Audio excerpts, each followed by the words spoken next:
Je disais l'autre jour que la phase recette est une phase où la solution passait par l'addition,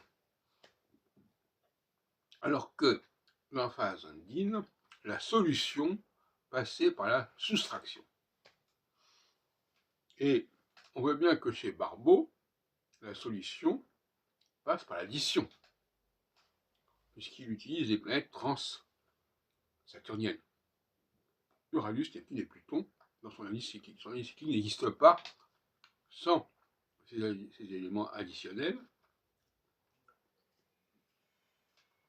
Et la grande erreur de l'astrologie contemporaine du XXe siècle, c'est cette dimension additionnelle. On croyait que la solution du problème de l'astrologie passait par l'addition des planètes au-delà de Saturne. Ce qui était extrêmement grave, parce que, à partir de ce moment-là, Saturne perdait son rôle central, son rôle moteur. Il n'était plus la 7e et dernière planète de la semaine, dernière planète du système solaire ancien. Il n'était qu'une planète parmi d'autres. Donc il y a une désacralisation de Saturne par cette addition trans-saturnienne.